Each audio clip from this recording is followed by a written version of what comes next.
He builds plants. He builds them better than anybody. John, let's just call him John. And he was sitting there, and I was at the Economic Club of Detroit a couple of weeks ago. But I told John a year ago, I want to see a plant. And he said, well, I'll have to take you to Mexico. I said, I don't want to see a plant. I want to see a plant here. I want a big one. He said, we don't really do too many big ones in the United States anymore. I said, what is that all about, Mexico? He said, well, China's building some of the biggest plants anywhere in the world. They're building them in Mexico. And I said, well, I'm not happy about that. I don't want to see the damn plant in Mexico. It wouldn't look right if I'm in Mexico looking at plants. Do we agree, sir? It wouldn't look right. And so he said, all right, look, I say, forget it. Then I thought about it, and I was making the speech in Detroit, and I said, a couple of weeks before, I said, if they want to build a plant in Mexico owned by China so that they can save all of the costs associated with bringing their cars and all of the things, I'm going to put 100% tariff on every single car coming out of that plant. And if that's not enough, I'll make it 200, 300, 500, 800. I don't give a damn what it is. And they're not going to have one car made in that plant that ever crosses that border, which is right next to them. Anyway, so I see John in the audience, and I gave them that notice a little before, and it was public. And I see him, and I send my people. I say, after I speak, make sure he comes to the back. I want to see him backstage. So I see John. I say, John, how's that big monster plant that's going to rip apart our country, but it's going to hurt South Carolina, Tennessee, and all the other places that do a lot of cars. It's going to hurt everybody. It's going to hurt the country. How is that plant doing? He said, sir, they've given it up because they think you're going to win, and they think you're going to tariff them, and they think they're going to lose their share. And, sir, they've given up that plant. It's not going to be built anymore. So I saved Michigan, and I saved Detroit, and we're going to let them build that plant. But you know where we want them to build it? Right here we want them to build it. And then they won't have any tariffs to pay. They won't have any tariffs, and they're going to use you to operate that big sucker, and they can build as big as they want with no tariffs. I said, let them know we'd love to have their investment. They're going to build it right here in Detroit, or at a minimum, they're going to build it someplace in the United States, and they won't have any problem. So that's so I saved Detroit and Michigan a lot. That alone, and I did that without even being president. How about that? They said he's going to win. They told John, we think Trump is going to win, and he's not going to let us make anything, and he's going to do things that we don't know. This guy is crazy. Because, you know, I charge China hundreds of billions of dollars in taxes and tariffs. They paid us, not one other president. And, you know, we're going to get along great with China. We're going to get along good. I want to get along with them. President Xi was great until COVID came. Then I wasn't so thrilled with him. But we did a great job in that. You know, we went back. Nobody knew what the hell it was. We did a great job. We get credit on our military. No wars. We did no wars. I had no wars. Remember when crooked Hillary Clinton? Remember when crooked Hillary was screaming during a debate, he's going to charge wars, he's going to have wars, he's going to prosecute wars all over the place. Look at him, he's a very volatile person. I'm actually not. I'm a very calm person. She's the one that's volatile. But he's a very volatile person. No, I stopped the wars with my being volatile. Nobody had a war. We didn't have any wars, except that we finished a war that we had. We beat ISIS. 100% of the ISIS caliphate was taken down. And it was done in a matter of weeks. When our stupid generals, our terrible generals, you know, the guys up top like Milley, like Kelly, real losers. Kelly was dumb as a rock. I'll never do that again. I let people, I say, give me a letter of resignation. Yes, sir, I'd like to say. They said, just give me. You know, Biden never fired anybody. That's why he never had a bad book written about him. No, and also, number two, nobody cared. When I fire somebody, every major publisher in the world, will you say something bad? I had one person who was so complimentary. Sir, you're the greatest president that ever lived, blah, blah, blah. Then she gets a show But they only want to hire her if I have all these letters. There's never been a better president. She goes in the show. I didn't like him. He was terrible. What a terrible human being. These people are sick. But you know what? All we can do is keep winning. That's all. Win, win, win.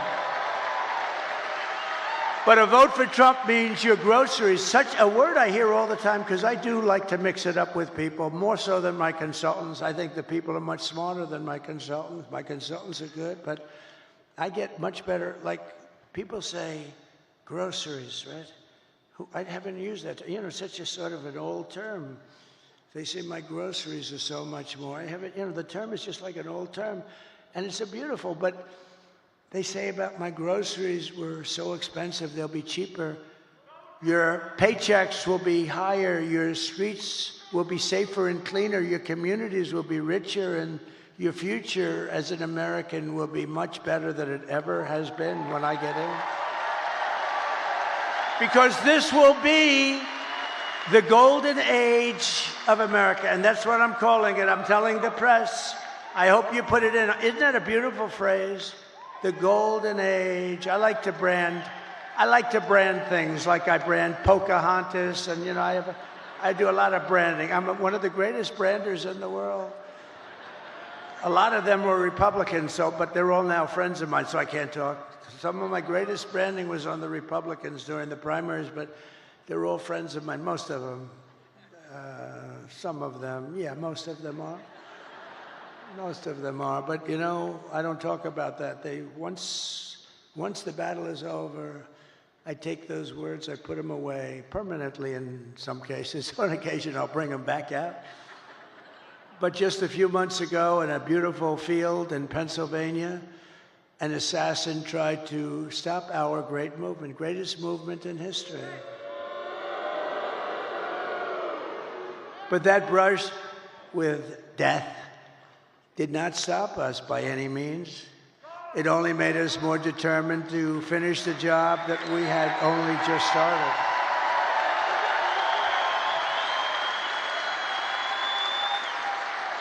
That was not a pleasant day, I will tell you. That was not a pleasant day. But many people say that God saved me in order to save America. Many people, I've seen it so many times. And with your help, we will fulfill that extraordinary mission together. We're going to fill it together. We are going to fulfill it together. It's a beautiful expression, and, you know, I think it might be true. I have sons that are here right now, Don and Eric, and they're great people. But they're really great shooters. They're like top-of-the-line shooters. They know so much about it. They say it was almost impossible for somebody, yeah, a miracle. It was a miracle. That's the miracle right up there, right? But I didn't realize that. But from the distance that they say it was a miracle. Well, if I didn't turn to the right to look at that beautiful graph that we had up having to do with illegal immigration. So illegal immigration saved me, can you imagine? And speaking of that graph, let me see that graph. I love it so much. I love it. I love it. I hug it and kiss it every night. I take it to bed with me. My wife thinks I'm crazy. I bring it to bed with me. Look, if I don't put that up, and it's never there, it's always there or there, but usually it's on the left. So if I look to the left, I'm gone. If I looked over there, but it was like, something happened. Something happened. Something up there happened. No, but think of it. So I said, just like I did right now, the shooter's right there, right exactly 90 degrees. That crazy guy, right there. And I said, let me see the graph. I said, what the hell was that? But if I didn't turn, it goes a little, it's not good. You don't want to see that. So it was a miracle or a gift from God, maybe. Crazy. And when Don and Eric, who are really great shooters, they heard that, and then they heard the The gun, they know exactly the gun. The AR-15, it's supposed to be very accurate and all that stuff. And this guy wasn't, he was at the range all the time shooting. He was supposed to be a good shooter. They said a bad shooter would hit it almost every time, a bad shooter. Don said it's the equivalent of sinking a 1-foot putt. That he put it in golf terms. I said, that's not good. Because for those that don't play golf, it's almost impossible to miss a 1-foot putt. And so it's amazing. So they were shaken up. They couldn't believe it. They actually said God did that because they didn't believe that they could. Now, it wasn't a miss. I mean, it wasn't, it ripped the hell out of it, but I consider that a miss. It ripped it up pretty good, and it was a very bloody mess. And the doctor, who was great in Butler, he said, sir, I want you to go with me to buy a lottery ticket because I've seen this. I've been doing this for 35 years, sir, and I've never seen anything like it. I've never seen anyone come out of it with that gun from that range. I said, he said, I want to buy a lottery ticket with you tonight. And I said, well, doctor, let's not do that. Let's see if we can get this sucker stop bleeding. But he told me the ear is the bloodiest part. You get hit in the ear, something to do with cartilage. It's so they thought I was hit all over. I said I wasn't hit all over because I was down, and I wasn't hit all over. I said I was hit in the ear. Now get me up, get me up. They said, sir, and they're touching all over this place because it was so bloody. They said, sir, you've been hitting other. I said, I'm telling you. It's funny, when I was, the word surreal, right? When I got to the White House, I was standing right outside and then inside the Lincoln bedroom, the bedroom of Abraham Lincoln, his wife, his son, Tad, who died actually as a very young boy, very young. It was a very rough time for them. They were suffering tremendous melancholia. They called it, they were melancholy. Melancholia, they called it, not depression. It's the same thing, but in those days they call it melancholia. But I was in the Lincoln bedroom, so famous, all the furniture just the way it is. And he was very tall. He was 6'6". That's like the equivalent of a Barron Trump today. Who's a lot taller than 6'6". He's a good-looking guy, but he is tall. And but he was 6'6". In those days, very unusual, but he was tall. And then you put his hat on, which was another foot, right? So he was a pretty tall guy. But the bed was very long. You could see it was elongated. But I was there, and it was like a really surreal. I was with the First Lady, who was very popular, who got the #1 book in the country. Can you believe it? Paul Moreno, go buy it. Go buy that book. Go buy that book. It's great. I was a little nervous when I started reading it. I said, this could be very bad for me. Releasing a book before the election could be very dangerous for me. But no, it's a great book, and she's a great writer, actually. She wrote a note at the convention. Remember the note she wrote? It was so well crafted that these guys right here wanted to put it as part of the platform. It was unbelievable. The book is unbelievable. So go get it for Christmas or something. But it was just, when I was in the Lincoln bedroom, it was a surreal experience. It was like an outer body, they call it, experience. And it just was like, it was something unbelievable. I said, can you believe this is where we are? And I was not a Washington person. I was only there 17 times, according to the fake news. But I think it's right. I was only there 17 times in my entire life. I wasn't, and I was a New York guy, which, now I'm very much a Washington guy. I know the good ones, the bad ones, people. I know the dumb ones, the smart ones.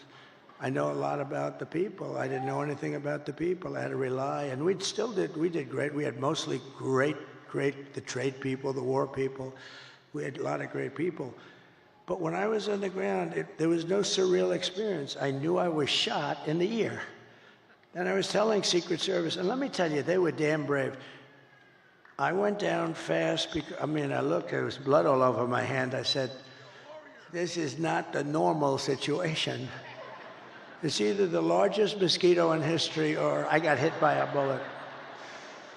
And I followed my hand down, and I think people were also shouting, get down, I think it was. But I went down, and I'm telling you, I had, I guess, 7 Secret Service agents follow me. They were very brave. I'm telling you, those bullets were flying over our head. And, you can't forget that. Can't forget that. Those bullets, and I heard those bullets going. I said to somebody, how fast were they going? They gave me some mathematical number. I said, no, I want to know in miles per hour. And I think it was 3,200 miles per hour. You know, think of that. You know, a car, you're going fast at 70 or 80. These are 3,000 something. And those suckers were going over my head. There were 8 of them. Total, it was a total of 8 shots fired. And there was a shot by a Secret Service sniper. Amazing, 1 bullet he used. But I think we also had help from one of the police snipers. He hit the stock of the gun or something, and we appreciate that very much. But it was amazing. But when I was down there, I was totally aware. I said, no, get me up, because I was speaking in front of a massive, you couldn't even see the end of it. Now, when we had the celebration honoring Corey, the firefighter, great guy, when we had that celebration, we had 101,000 people. And that's when I really got to see that's where I really got to see the real Musk, because I invited him up, and he's always like in a lab, and it's almost like he was released. And I said, you have to come up here, Elon, just come up. And he looked out, and he was so happy. I think he loves people. And he started doing jumping jacks and stuff behind me, right? He was so happy. I think he's going to run for office against me. I'm very concerned. No, he's great. It was great. But he was so happy, and it was a great celebration. But when I was down, there was no feeling like I had in the White House. I mean, I totally was aware of everything. But had I not made that turn, I wouldn't be with you tonight, and that would have been bad. And I hope that's right. I hope that's right. I hope that God did put me here to really save this country. Because this country's in big, big trouble. This country's in big trouble. I hope so. To every person and every citizen across this land, I am asking for the honor of your vote. I don't want your money. Most people want your money. I don't want any money. All I want you to do is go out today. Sounds a little strange. Go out today. Meaning go out in a few hours, okay? This guy's complicated because it sounds so much better when you say tomorrow when it's night, but that's okay. I want to be exactly accurate for them. But go out today and vote. And I guess 7 o'clock or whatever time it is, doesn't matter. And we're going to have the greatest victory in the history of our country. And as your president, I will fight for you every single day with every breath in my body. Together, we will save this country, this great country that we love. We will defeat the corrupt system in Washington, because I'm not running against Kamala. I'm running against an evil Democrat system. These are evil people. I wasn't running against Biden either. He was stuck in a basement. I didn't even run against him. I mean, no, we're running against a very evil system, and we have to defeat that system. And America's future will be an absolutely incredible one. As we stand on the brink of rescuing our country, I want to take a moment to thank the millions of hardworking men and women who are the heart and soul of this, the greatest movement of all time.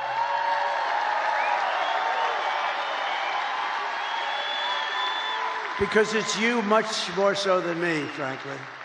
You're incredible people. You built this country, and you're going to save this country, but you're incredible people. You're really incredible people. And as I said in the very beginning, this isn't my campaign. This is your campaign. This is a great campaign that's now it's 9 years, and we've been fighting side by side every step of the way. We've been together. That's why it's not even hard. People say to me, like very successful people, how do you stand up and talk in front of these people? And it's sort of easy because they're love. It's love in these rooms. I just left Pittsburgh, Pennsylvania, fly up here, and the love was the same. It's such love, and it's not hard to do. It's, it's much harder to do when you have people screaming at you. But there's love in this room. I think there's love in the whole country. I think it's a much bigger movement than we even understand. I think we're going to end up getting numbers that are far greater than we would expect. But you've given your time, your money, and your whole heart for this cause, and your support means more than anything you can even understand. It's amazing. I love you all. You're very special. This is my last rally. Can you believe it? The rallies, these big, beautiful rallies, there's never been anything like it, and there never will be anything like it. And it just happened. It caught on, and I think it caught on because our country's in trouble, and I happened to be a messenger that was able to tell you what you knew, because most people understand it. Most people with common sense, we're the party of common sense, they understand it. But this is all you need to know. I mean, Joe and Kamala broke it, and I will fix it. I'll fix it fast. And America will be bigger and better and bolder and richer and safer and stronger than ever before. It's going to be all of those things. The presidency requires strength, courage, and grit. And in a little while, you have to stand up and tell Kamala that you've had enough. You can't take it anymore. You're destroying our country. You were a terrible vice president. You destroyed San Francisco. She destroyed San Francisco. And she worked, when she was Attorney General of California, she worked along with a lot of her friends out there, like Gavin Newsom, the governor, one of the worst governors in history, and destroyed the state. I mean, more people moved out than moved in last year, first time ever. That's never happened before. You're going to say, Kamala, you're horrible at your job. You don't know what you're doing. You're a low IQ individual. We want smart people. We want cunning people. We're dealing with the smartest people in the world. We don't want you negotiating nuclear deals because you don't know what the word nuclear means. Kamala, you're fired. Get the hell out of here.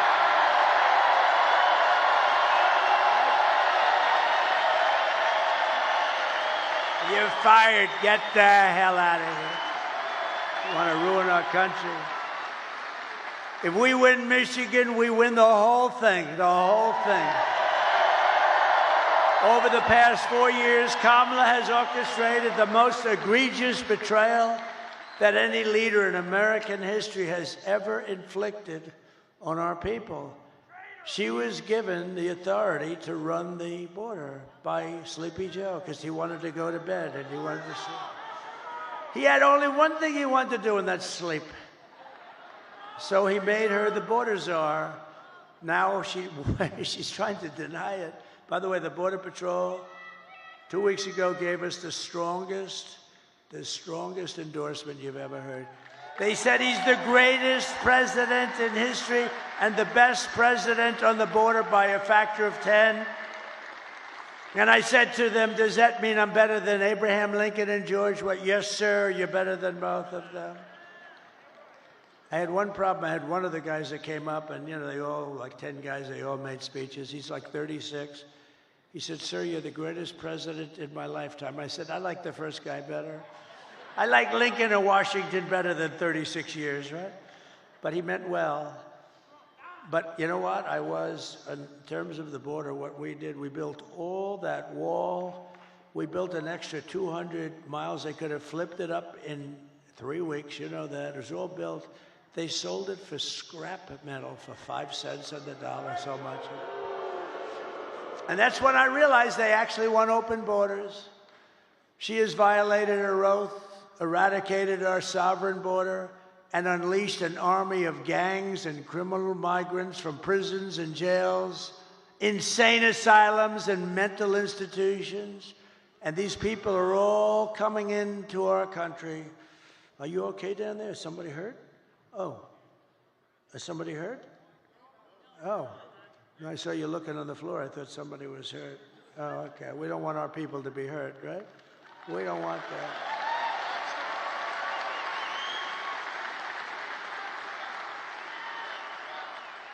But all around the world, they come from Venezuela, they come from the Congo in Africa, not just from South America. They come from all over the world, and they're stealing countless American lives. They're killing a lot of our people, a lot, far more than anybody thought even possible.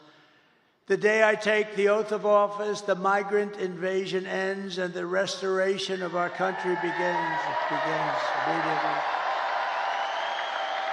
The United States is now an occupied country. Who would have believed somebody that's running for president and perhaps will be president in less than 24 hours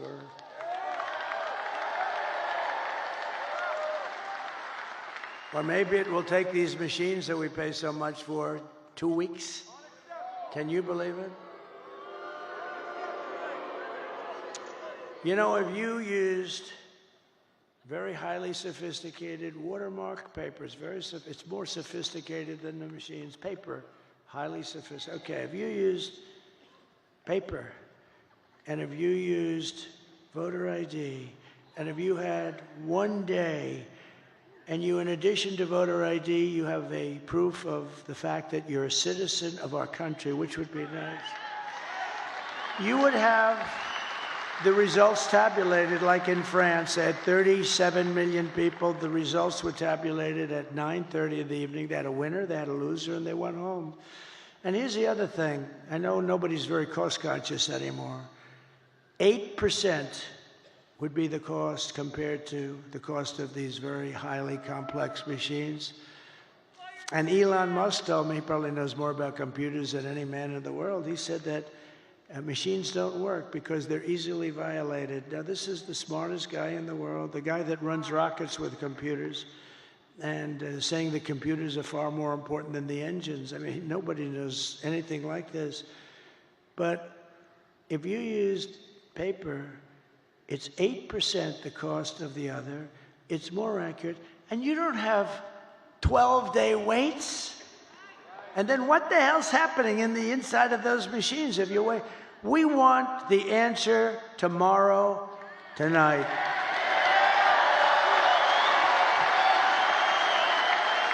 We want the answer tonight.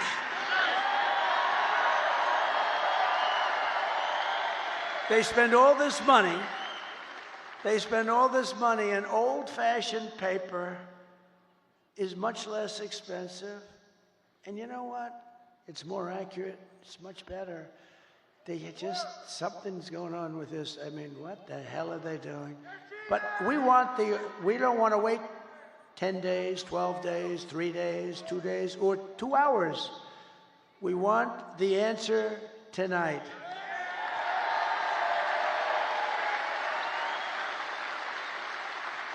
So we live in an occupied country, and I will tell you, we will be an occupied country no longer. This will take these young guys, these have military type equipment, highest grade, highest level, supreme military equipment. Where the hell did they get this stuff? They've taken over large parts of Colorado. They've taken over parts of numerous states, and a lot of people don't want to talk about it because they think it's going to destroy their city or town. They're all over the place. And when they're not, those people running those towns, when they're not, they're petrified.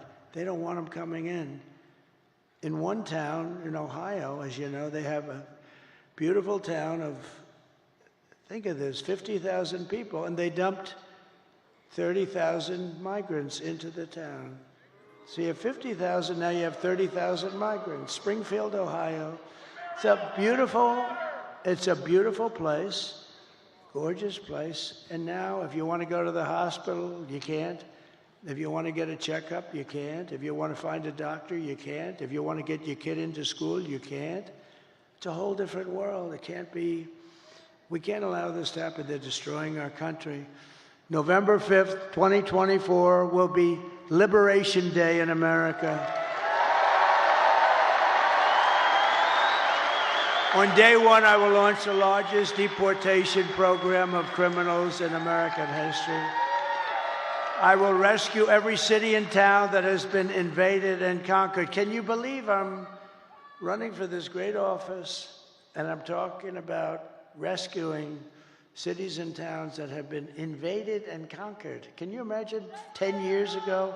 Can you imagine 10 years ago using language like that? Or saying, we will not allow men to play in women's sport. You know, if you go back just 10 years and you move yourself forward and you heard a politician saying, we will not allow men to play in women's sports, they'll think, is this guy crazy? Of course they're not going to pay. To expedite removals of Tren de Aragua and other savage gangs like MS-13. Tren de is from Venezuela prison system, and they are rough, they are rough. I will invoke the Alien Enemies Act of 1798 to target and dismantle every migrant criminal network operating on American soil. And if they come back into our country, it's an automatic 10 years in jail with no possibility of parole, because we don't want them back. And I'm hereby calling for the death penalty for any migrant that kills an American citizen or a law enforcement officer. And I will ban all sanctuary cities in the United States of America. They're sanctuary for criminals. 4 years of Kamala have delivered nothing but economic hell for American workers. The workers are getting destroyed. Her inflation disaster has made life unaffordable and cost families over $30,000 in higher prices. Think of that. Who can afford that? Just days ago, we had the worst jobs report in modern history. I never wanted to be Herbert Hoover, and I'm glad these numbers are coming out now. I'll fix it, but boy, it's getting bad. 12,000 jobs were announced. Now, usually you hear 200, 250, you know, you hear it for years and years. 12,000 jobs. And then they became frauds. It was a fraud on the country because they made up numbers. 30,000 private sector jobs were killed in a single month, and nearly 100,000 manufacturing jobs have been wiped out since just the start of the year. You don't hear these numbers from the fake news. 150,000 Americans joined the unemployment rolls in October. 150,000. These are depression-type numbers. And nearly 250,000 people dropped out of the labor force. Just think, a few months ago, they fraudulently claimed 818,000 jobs were created, when in fact, there were none. They said 818,000 jobs were created in our country, which kept us, and what that did is it kept us like, okay, it wasn't great, but it was like not record-shattering or anything, but it was a lie. And they thought they'd be able to get away with it until after the election, and then announce after the election that they made a mistake. These are bad people. Fortunately, there was a whistleblower who I think should be entitled to an award. Could you imagine if it were me and we lost the election, and then a few days later they say that the job numbers are being revised by almost 1 million people? And now they've just revised it again. On top of the 818,000, 112,000 fake jobs were just announced. So you add that up, and it's almost 1 million fraudulent jobs were announced. And nothing happens. These guys don't report about it. If I was talking about 2 jobs, it would be like front page on every newspaper. They cheated And it's fraud. You know, when they make mistakes, they make them for 2,000, 3,000. There was never 818,000 jobs right before the election were announced, and they turned out to be a fraud. And they were going to announce the revision after the election was over. What the hell kind of an election would that have been? So I want to thank this whistleblower. Meanwhile, 100% of the net jobs created in the last year have gone to migrants. Think of that, 100%.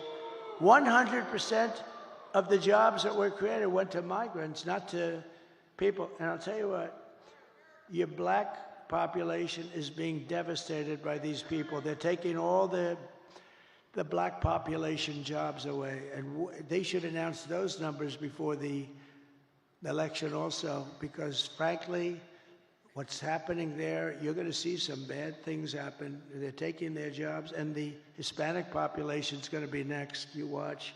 It's horrible. But if I win, it's going to be not so horrible because we'll fix it. These are depression-type numbers, and that's where we're heading if she's elected. And if she's elected, we're talking about a 1929-style depression. Under my leadership, we are quickly going to turn this economic nightmare into an economic miracle. We're going to make it a miracle. We will make America wealthy again, and we will make America affordable again.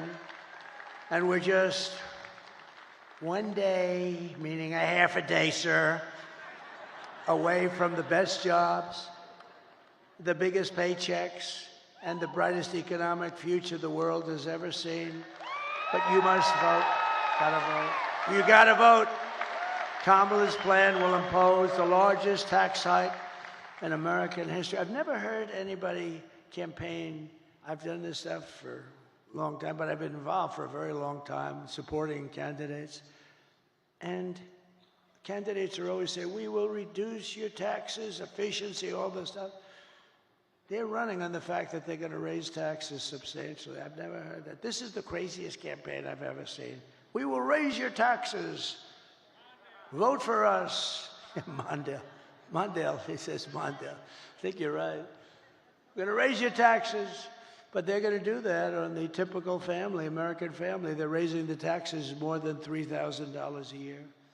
My plan will massively cut taxes for workers and small businesses, and we will have no tax on tips, no tax on overtime, and no tax for our great seniors on Social Security.